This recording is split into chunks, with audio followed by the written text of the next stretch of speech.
या अपराध के विरुद्ध गिरफ्तारी से संरक्षण। ठीक है, तो ये देख लिए थे हम लोग, आर्टिकल 22 भी देख लिए थे, है ना, प्रोटेक्शन अगेंस्ट अरेस्टिंग, है ना, कि जो अरेस्टिंग होती है वो दो तरह की होती है, प्रिवेंटिव होती है और पुनिटिव होती है ना। तो प्रिवेंटिव और पुनिटिव डिटेंशन दो तरह का होता है, तो ये हमने यहाँ पर देख लिया था। ठीक है, अब हमने इसको आगे देखना है, ठीक है, कि आगे क्या था और किस प्रकार से। चलिए तो आगे देखते हैं। पॉलिटी, तो राज्य व्यवस्था के अंतर्गत जो आगे हमें देखना है वो देखना है आर्टिकल 23-24, है ना, माने कि शोषण के विरुद्ध अधिकार, समानता का अधिकार देख लिए, राइट टू इक्वलिटी आर्टिकल 14-18, ठीक है, राइट टू इक्वलिटी था। उसके बाद हमने देखा 19 to 22 जो है वो है राइट टू लिबर्टी, है ना, स्वतंत्रता का अधिकार। और उसके आगे जो है वो अब हमें देखना है, उसके आगे क्या है, तो शोषण के विरुद्ध अधिकार, राइट टू अगेंस्ट एक्सप्लॉइटेशन, है ना, शोषण के विरुद्ध अधिकार।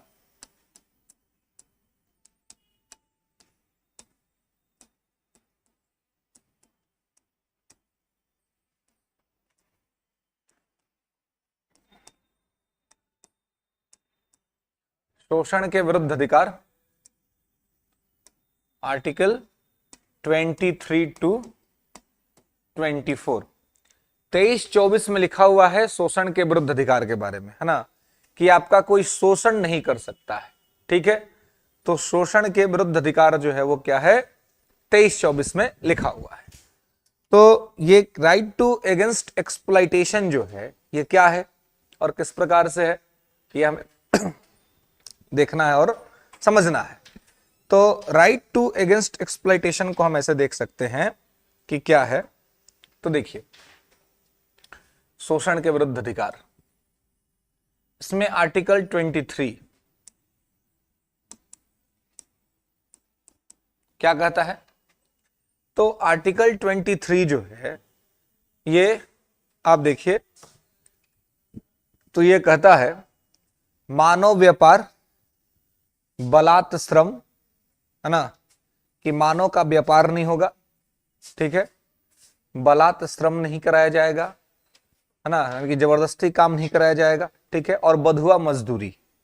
ठीक है, तीन बातें मुख्य तौर पे आर्टिकल 23 में लिखा हुआ है। पहला मानव व्यापार, ह्यूमन ट्रैफिकिंग, ठीक है, मानव व्यापार, बलात् श्रम और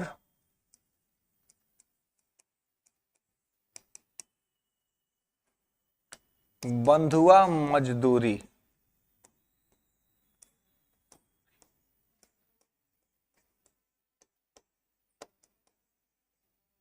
पर प्रतिबंध।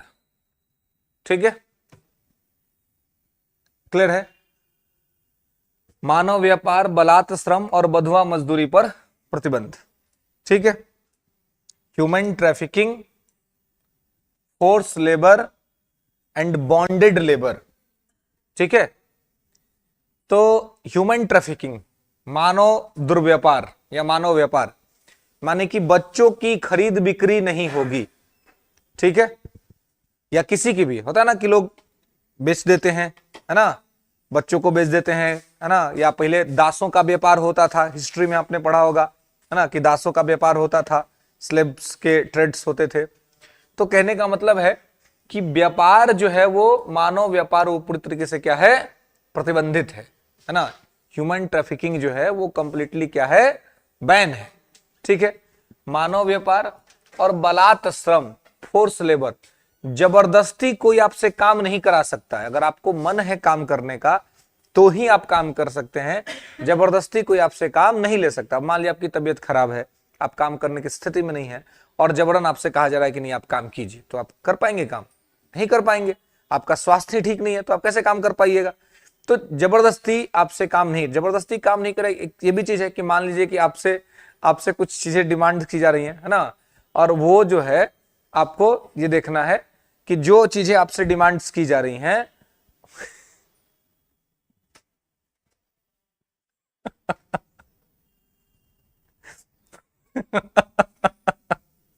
वो वो बाकी का जो गैप है ना, उससे झांक। चलिए, तो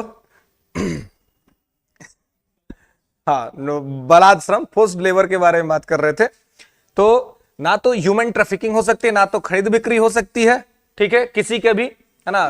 ना तो कोई व्यक्ति को खरीद सकते हैं, ना बेच सकते हैं, ना बच्चों को। समांतर ये खरीद बिक्री का मामला बच्चों में देखने को मिलता है, बच्चों को लोग खरीद के बेच देता है ना। तो ये सब चीज जो है सो क्या है, बैन है, ठीक है। खरीद बिक्री नहीं होगी, जबरदस्ती किसी से काम नहीं कराया जाएगा जब तक कि उसकी मर्जी ना हो, ठीक है। अगर वो अपने मर्जी से काम करना चाह रहा है तो करेगा, आप जबरदस्ती नहीं करा सकते। वो छोड़ के जाना चाहता है तो छोड़ के जाएगा। इसके अलावा बंधुआ मजदूरी, है ना, बॉन्डेड लेबर। बंधुआ मजदूरी आप देखते थे पहले के जमाने में होता था। क्या होता था कि जैसे कि जो जमींदार लोग होते थे या सेठ सब, जो मान ली कोई गरीब आदमी है तो उसको पैसा का काम लगा तो उसको पैसा दे देता था। गरीब आदमी बेचारा पढ़ा लिखा भी नहीं होता था, उसको पैसा दिया 500 और ठेपा मरवा लिया 5000 पर, है ना। और उसको तो क्या मालूम बेचारा का कि हम कितना दिए हैं। अब क्या है कि अब वो बेचारा उसका सुध चुका रहा है, अब पैसा चुका रहा है, उसको खुद नहीं मालूम कि कितना पैसा लिए थे। अब वो मर गया, फिर उसका बच्चा भी चुका रहा है। अब बेचारे गरीब हैं तो अब पैसा नहीं चुका पा रहे, तो आदमी क्या कह देता था कि ठीक है, तुम अगर पैसा नहीं तो तुम्हारा घर का काम करो फ्री में। तो बंधुआ मजदूरी किसको कहते हैं? जिसको काम करने के लिए पैसा न मिले, है ना, बिना पैसा के काम यदि करवाया जाए तो उसी को कहते हैं बंधुआ मजदूरी, है ना। तो बंधुआ मजदूर, बॉन्डेड लेबर जो है वो यहां पर रहता था, ठीक है, पहले। तो इसलिए जब देश स्वतंत्र हुआ, संविधान बना, तो कहा गया कि नहीं, ये सब गलत बात है। बंधुआ मजदूरी का मतलब है कि कोई पैसा नहीं, आज जो आपका मालिक कहेगा वो आपको करना है। देखिए, एक होता है दास और एक होता है मजदूर। दोनों में क्या अंतर है? दास और मजदूर में क्या अंतर होता है जी? हाँ, हाँ, देखिए, बिल्कुल, दास क्या होता है? हाँ, गुलाम होता है, बिल्कुल। तो दास अपने मालिक के प्रति शारीरिक और मानसिक दोनों रूप से समर्पित होता है, यानी कि फिजिकली और मेंटली। मतलब उसका दिमाग भी अपने हिसाब से नहीं जाएगा, मालिक जो कह दिया उसको वही करना है, ठीक है। मजदूर केवल शारीरिक रूप से समर्पित होता है, केवल काम करने के लिए है। वो 10 से 5 अपना ड्यूटी किया, अपना घर जाएगा, है ना, उसका पैसा लेगा, वो है मजदूर। लेकिन दास वो है जो अब आप ही के सेवा में हमेशा लगा हुआ है ना, और उसके बदले में उसको कुछ मिल भी नहीं रहा है, वही खाना पीना जो है जीवन जीने के लिए, बस एक्स्ट्रा सर्विस उसको कुछ नहीं मिल रहा है, तो इसे को दास बोलते हैं। तो ये दास वाली व्यवस्था ही होती है बंधुआ मजदूरी वाली, कि आप बस बंधुआ मजदूर के जैसे हैं, कोई ना पैसा मिल रहा है, बस काम किए जा रहे हैं और अपना ऋण चुकाए जा रहे हैं। तो ये तीनों ही स्थिति क्या है? बैन है ना, कि अब भारत में ना तो मानव व्यापार होगा, ना तो किसी खरीद बिक्री की जाएगी, ना ही जबरदस्ती काम कराया जाएगा, और ना ही किसी को बंधुआ मजदूरी बना के रखेंगे, है ना। क्योंकि ये अब फंडामेंटल राइट है, अगर कोई ऐसा कर रहा है तो उसके खिलाफ आप सुप्रीम कोर्ट में केस कर सकते हैं, आप हाई कोर्ट में केस कर सकते हैं, ठीक है, क्योंकि ये फंडामेंटल राइट का वायलेशन है। मानव व्यापार में अब देखिए, यहां पर एक चीज समझने का है, क्योंकि पिछले साल जो है कोरोना के बाद, कोरोना के लॉकडाउन के बाद जो है, पिछले साल, यहाँ पिछले साल आपको, हाँ, पिछले साल सुप्रीम कोर्ट का एक फैसला आया। सुप्रीम कोर्ट ने, एक व्यापार होता है, आप सुने होंगे, देह व्यापार, प्रोस्टिट्यूशन जिसको बोलते हैं, है ना,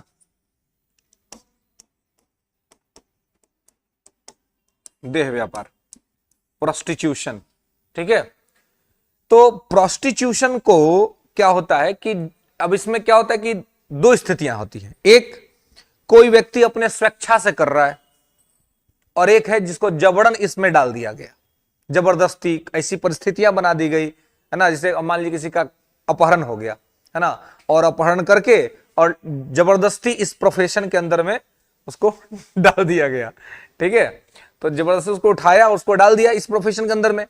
तो अब क्या है कि जबरदस्ती अगर इस प्रोफेशन में किसी को डाला है, वो अपनी इच्छा से तो नहीं कर रहा है, लेकिन उसकी परिस्थितियां वैसी बना दी गई। दिक्कत यह है, कल में हमने बात किया था कि दिक्कत कहां, समाज में है, कि अगर कोई गलती से किसी को किसी ने जबरदस्ती इस प्रोफेशन में डाल दिया, अब वो आदमी चाह के भी कि हम उससे निकल करके मुख्य धारा में हम जुड़ जाए, अगर चाहे तो समाज उसको जुड़ने नहीं देता है, समाज ही स्वीकार नहीं करेगा उसको, समाज उसको गलत मान के बैठा हुआ है, लेकिन वो अपने से तो नहीं किया ना ये काम, समाज के ही कुछ ऐसे जो असामाजिक लोग थे उन्होंने मिल करके ये षड्यंत्र रचा, और इस षड्यंत्र का नतीजा हुआ किस तरह की परिस्थितियों का सामना करना पड़ा। तो ऐसे में तो उसके जीवन पर संकट आ गया, है ना। तो जब इस तरह की स्थितियां होती हैं तो देखिए, अगर जबरदस्ती किसी को इस व्यापार में डाला गया है, पहले ये व्यापार इनवैलिड था, है ना, इनवैलिड अवैध था हमारे देश में, लेकिन पिछले साल सुप्रीम कोर्ट ने अपने फैसले में कहा कि देखिए, अगर कोई अपने इच्छा से अगर ये कर रहा है तो उसको बंद नहीं किया जा सकता, उसको बैन नहीं कर सकते, वो उसका अधिकार है। अगर हम स्वयं से हम अगर करना चाहते हैं, हम बिना किसी दबाव के अपनी इच्छा से, तो उसको कोई रोक नहीं सकता है। लेकिन अगर जबरदस्ती किसी को कोई इस प्रोफेशन में डाल रहा है तो वो बैन है और उसके लिए उसको सजा हो सकता है। तो यदि कोई कहे कि हम अपनी इच्छा से एक प्रोफेशन को एक्सेप्ट किए हुए हैं तो उसको कोई दिक्कत नहीं होगी, यानी कि इसको जो है वो क्या कर दिया गया है, वैलिड कर दिया गया है इंडिया में, है ना। ये ठीक हुआ है कि गलत हुआ है जी? ये ठीक हुआ है कि गलत हुआ है? इसको वैलिड करके ठीक हुआ है कि गलत हुआ है? हा? गलत हुआ है। कैसे? ये सब पगलवा सब भागल है क्लास छोड़ करके। हा?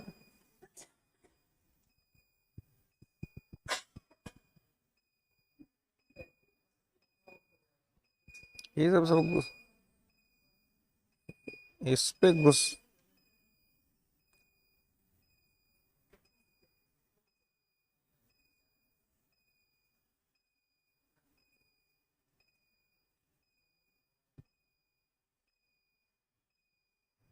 पे गुस्साएंगे ना तो सब कहता है कि सर गुस्साते हैं। अब पगला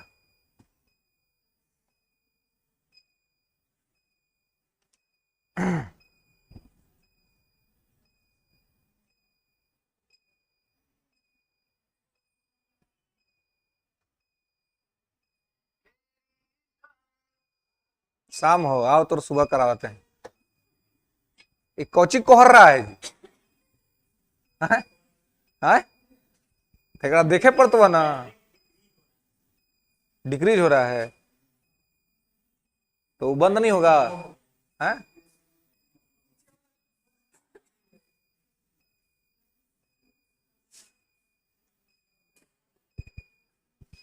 कहते क्लास में आदमी के रहे पर तो कोहरने लगा, हमारा टेंशन बढ़ने लगा। चलिए खैर इसको करने दीजिए अपना काम, है ना।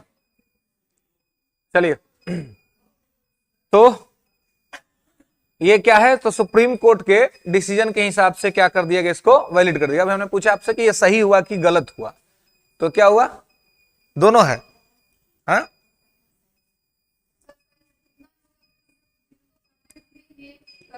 हाँ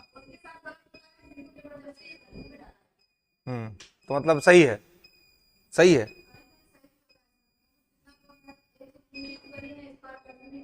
हाँ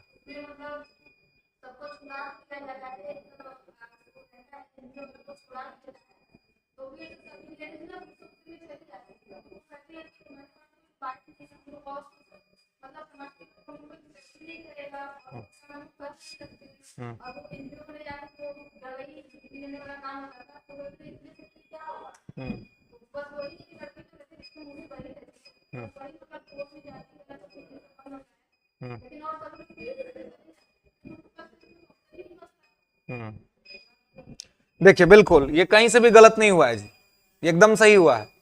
क्योंकि पहला बात तो ये बंद है नहीं देश में, बंद है क्या, ये हर मतलब स्टेट में हर जगह कहीं ना कहीं इलीगल अवैध रूप ये चल ही रहा है, ये रुक नहीं रहा है। तो जिस चीज को आप रोक नहीं पा रहे हैं उसको वैलिड कर देना ठीक बात है, वैलिड कर दीजिए।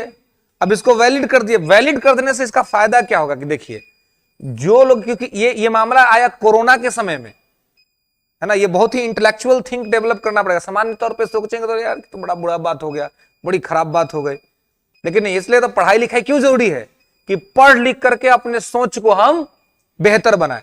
मॉडर्निटी अभी हमारे देश में किस चीज में, कपड़ों में है। लोग मॉडर्निटी कहां खोजते हैं, कपड़ों में। जितना फटा फटा कपड़ा सब पहनेगा ना उतना अपने आप को मॉडर्न समझेगा, है ना। आर मॉडर्न राइट नाउ, है ना। तो जिसका कपड़ा फटा उसका दिमाग भी फटा, है कि नहीं। फटा कपड़ा पहनने से मॉडर्निटी थोड़ी आती है जी। मॉडर्निटी आती है थिंक में, सोच में, सोच मॉडर्न हो जाए।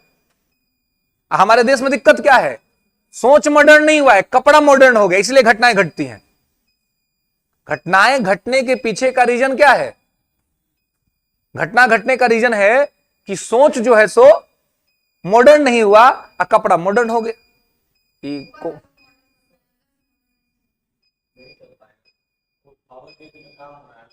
तो इसको बंद कर दीजिए ना, नहीं वो वाला सब सारा लाइट बंद कर दीजिए, ऐसा भी लाइट है सब, खाली अंधेरिया हो जाएगा। हाँ क्लास बंद करना पड़ेगा, आगे खींचे अब जब तक खिंचा रहा तब तक, तो होने दीजिए बंद, होने दीजिए बंद उसको, ठीक है। तो लाइट आएगा ना उसके बाद, इसके बाद कोई क्लास नहीं ना है, तो इसके बाद हाँ हाँ तो इस चलने दीजिए।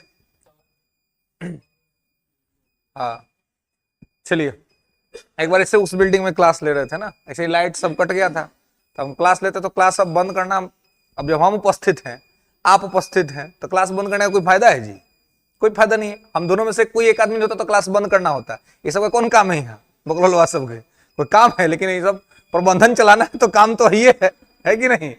हम लोग मतलब हम दोनों के लिए पूरा सुविधा उपलब्ध है, इसलिए लोग का जरूरी है, लेकिन अगर हम दोनों रहे हैं, है कि नहीं। अब ना जमाना बहुत मॉडर्न हो गया जी, स्मार्ट बोर्ड चाहिए, है ना, ये चाहिए वो चाहिए। पहले तो लोग गुरु के आश्रम में जाकर ऐसा ही पेड़ के नीचे बैठ के पढ़ लेते थे। हम ही लोग बचपन में सरकारी स्कूलों में कैसे पढ़े हैं जी, बोरा लेके जाते थे स्कूलिया में, हाँ बोरा में, उसमें एक बेंच नहीं होता था स्कूल में, बोरा बिछा के अब बैठिए, तब गुरुजी अपना पढ़ा रहे हैं, है ना। और रहता था वो करियक्का बुढ़वा, उसपे चौक से लिखते थे ना, चौक, हाँ चौक से लिखते थे और मिटाते थे, मजेदार रहता था, है कि नहीं। और उसमें भी पढ़ाई अच्छी होती थी, है कि नहीं। जितना जितना आधुनिकता आया तो इसके बहुत सारे फायदे ये हुए कि बहुत सारे लोग जैसे कि अब ऑनलाइन में हैं, है ना, तो उनको इसका बहुत सारा फायदा है। लेकिन अब जो ऑनलाइन में अब सिस्टम और कनेक्ट हो गया तो हम लोग चाहे तो फिर भी कंटिन्यू कर सकते हैं, लेकिन ऑनलाइन वालों को दिक्कत हो जाएगी, है ना, जो दूर दूर से जुड़े हुए हैं उनके साथ समस्या हो जाएगी, है ना। खैर जब तक चलता है तब तक हम लोग थोड़ा और बात कर लेते इस मामले में। तो यहां पर क्या है कि प्रोस्टिट्यूशन को वैलिड इसलिए कर दिया गया क्योंकि आप अगर इतिहास पढ़ेंगे तो आप पाएंगे कि जैसे मौर्य काल जो था, हम इतिहास से अपना सीखते हैं ना जी, तो मौर्य काल जब था, इसी पाटलिपुत्रा में मौर्यों की राजधानी थी, चंद्रगुप्त मौर्य की राजधानी पाटलिपुत्रा थी, अशोक की राजधानी पाटलिपुत्रा थी, बिंदुसार की राजधानी पाटलिपुत्रा थी। और सबसे बड़ा इंपेरर, भारत के इतिहास में सबसे बड़ा साम्राज्य किसने खड़ा किया, तो मौर्य साम्राज्य ने खड़ा किया, सबसे बड़ा इंपेरर खड़ा किया उन्होंने, है ना, सबसे बड़ा इंपेरर उनका खड़ा हुआ था।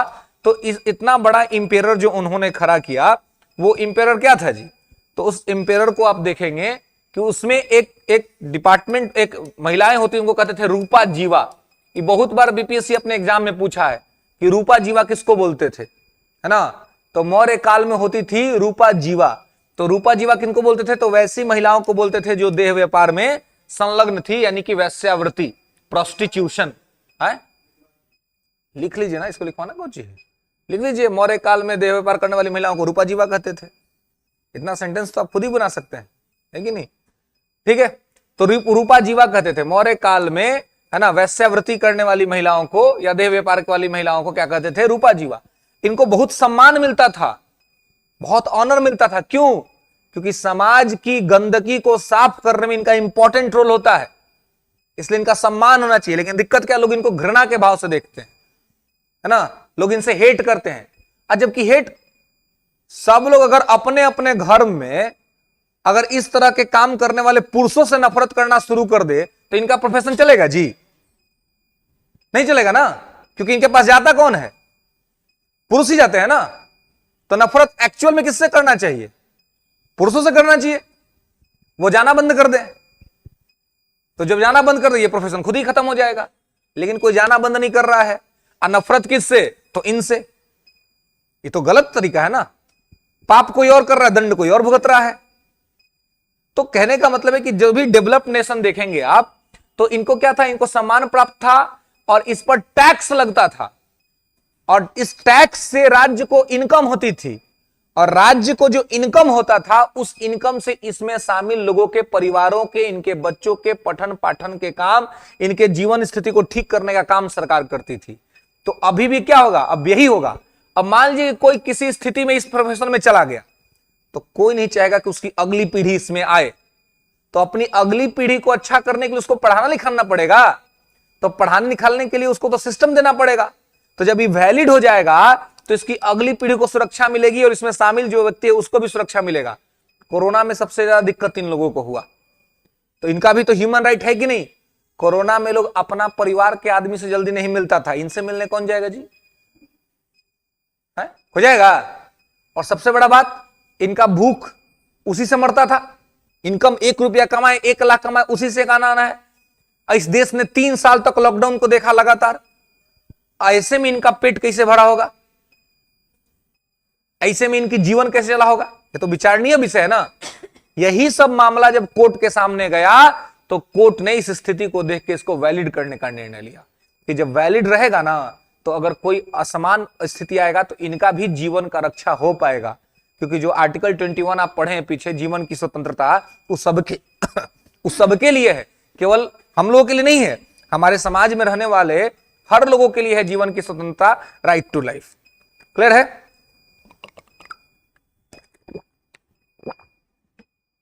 तो यदि कोई अपनी इच्छा से इस प्रोफेशन में है तो कोई दिक्कत नहीं है, लेकिन यदि कोई अपनी इच्छा के विरुद्ध कोई आदमी जबरदस्ती इनको डाला है और इसका कंप्लेन होता है, तो उस आदमी पर लीगल कार्रवाई हो सकता है और इनको वहां से मुक्त कराने का काम किया जा सकता है। क्लियर है? समझ रहे हैं? तो मानव व्यापार, बलात् श्रम और बंधुआ मजदूरी ये बैन है।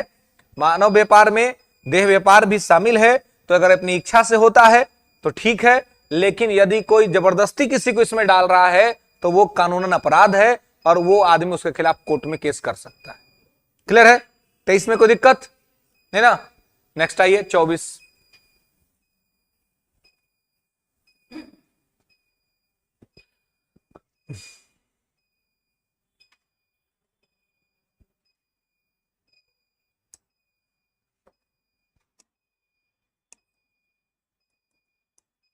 आर्टिकल 24 क्या कहता है जी? तो 24 कहता है कि बाल श्रम पर प्रतिबंध, बाल श्रम पर प्रतिबंध।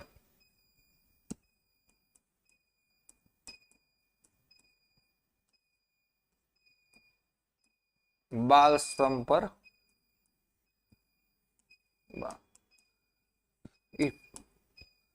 पगला नहीं मन तो ही बचता ही रहेगा जी। नहीं होता ऐसा ही? एक बार उधर उस बिल्डिंग में हुआ था, पिछले बार गर्मी का मौसम था, बीपीएससी का क्लास चल रहा था, सब कट गया, अपना क्लास लेते रहे, बच्चा सब भी नहीं गया। अब भी अपना अंधेरा हो गया था, लेकिन फिर भी हम लोग अपना क्लास कंटिन्यू रखे थे।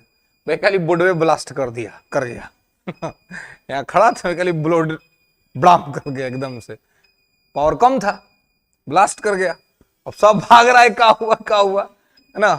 लेकिन भगवान का कृपा था, कुछ नहीं हुआ। मतलब बोर्ड में जो होना था तो हुआ, मुझे कुछ नहीं हुआ, है ना। तो इसे एक चीज और, ये भी हम सबको पता ही है कि अगर आपके साथ कुछ गलत होना होगा तो कहीं हो जाएगा, है ना। अच्छा होना होगा तो आप अगर कहीं भी रहिएगा तो बच जाइएगा, है ना। तो ईश्वर के इसी बात में विश्वास करके अपने को, अपना आदमी को आगे बढ़ाते रहना है, क्योंकि होना वही है जो नियति ने निश्चित करके रखा है। नियति को कोई टार नहीं सकता है ना। राम का वनवास, जो स्वयं भगवान थे, उनका वनवास कोई नहीं टार पाया, तो हम लोग का कोई टार पड़ सकता है जी। अगर हमारे साथ कुछ बुरा होना होगा तो कोई टार पाएगा, या हमारे साथ कुछ अच्छा होना होगा तो कोई रोक भी नहीं पाएगा, है ना। वो सब नियति ने निर्धारित करके रखा हुआ है कि किसको क्या करना है। हाँ, लेकिन हम लोग ह्यूमन है, तो हमारा काम है कि हम अपना कर्म करते रहे, अच्छा कर्म। तो बाल श्रम पर प्रतिबंध, चाइल्ड लेबर पर प्रोहिबिशन है जी। बाल श्रम प्रतिबंधित है। 14 वर्ष से कम उम्र के बच्चे को किसी प्रकार के किसी नियोजन में नहीं रखा जाएगा, उनसे कोई काम नहीं कराया जाएगा, क्योंकि उसका काम है पढ़ना, है ना। उसको पहले पढ़ाया जाए, तो अच्छा है ना। आप देखते होंगे कि समान तौर पे जो मतलब जो गरीब घर के बच्चे होते हैं उनको माता पिता तुरंत उसको काम में लगा देते हैं, बचपने से ये काम कर लो वो काम कर लो। उनको लगता है कि 100 रुपए 150 रुपए 200, अब छोटा बच्चा क्या ही कमा के लाएगा, है ना, 100 150 200 500 ही ना, उनको लगता है कि भाई चलो कमा रहा है। लेकिन ये क्या है जी, ये गलत चीज है। अभी क्या है कि अगर वो उस समय कमाने लगेगा तो आगे वो भी गरीब रहने के लिए अभिशप्त हो जाएगा। जैसे माता पिता वैसा बच्चा भी भविष्य में चल के बेचारा गरीब ही रह जाएगा। माता पिता का क्या जिम्मेदारी बनता है, समाज का जिम्मेदारी बनता है कि नहीं, अगर हम गरीब हैं तो किस तरह से गरीब है, लेकिन हमको अपना बच्चा को पढ़ाना है ना, उसको पढ़ा करके अच्छा बनाना है ना। और जब वो पढ़ जाएगा तो अच्छा स्टेटस हो जाएगा, तो अच्छा पैसा कमा लेगा, गरीबी खत्म हो जाएगी उसकी। लेकिन अगर वो बचपन में ही काम करना शुरू कर देगा तो एक तो उसके स्वास्थ्य पर नकारात्मक असर पड़ेगा, और दूसरा ये होगा कि वो अच्छा पैसा कमा भी नहीं पाएगा। ऐसे में भविष्य में भी वही वो कम ही पैसा कमा पाएगा हमेशा, क्योंकि वो अपने आप को ठीक तरीके से डेवलप नहीं कर पाया, है ना। तो इसलिए इस चीज को ध्यान रखना जरूरी है, ठीक है। तो बाल श्रम पर प्रतिबंध, ठीक है, चाइल्ड लेबर पर क्या है, प्रोहिबिशन रखा गया है आर्टिकल 24 के मुताबिक, ठीक है। अब आप इसमें देखिए कि बाल श्रम पर अब कभी कभी होता है कुछ कुछ काम बच्चे कर सकते हैं, है ना। कौन सा काम, तो ऐसा काम जो उनके शरीर पर बहुत ज्यादा निगेटिव इंपैक्ट नहीं डालता हो, है ना। लेकिन अगर ऐसा कोई काम है जिससे कि उनका शरीर पर निगेटिव इंपैक्ट पड़ता है तो वहां तो बिल्कुल भी काम नहीं करेंगे। जैसे कि माइंस, है ना, जो माइंस होता है जी, खदान जिसको बोलते हैं, तो उसमें किसी भी स्थिति में बच्चों से काम नहीं लिया जाएगा, है ना।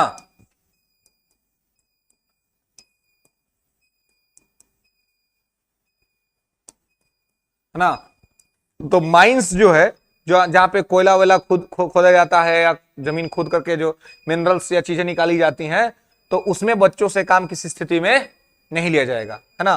कोई माइंस उद्योग में नहीं लिया जाएगा। इसके अलावा पटाखा फैक्ट्री अगर कहीं है जहां पर पटाखा बन रहा है ना, तो वहां भी उनसे काम नहीं लिया जाएगा, ठीक है। पटाखा अथवा बारूद अगर कहीं पर बन रहा है तो वहां पर उनसे काम वाम जो है सो नहीं लिया जाएगा, ठीक है। वहां पर उनसे किसी प्रकार से काम नहीं लिया जाएगा, ठीक है। तो इस चीज को आपको यहां पर ध्यान रखना है कि बाल श्रम पर प्रतिबंध है, बच्चों से काम नहीं लिया जाएगा, है ना।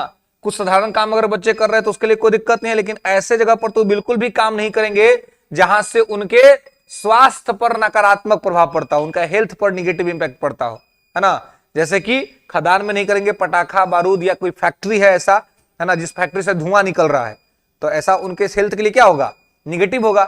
तो जहां पर उनका हेल्थ इंपैक्ट होता है वैसे जगह पर बच्चे काम नहीं करेंगे, ठीक है, क्लियर है।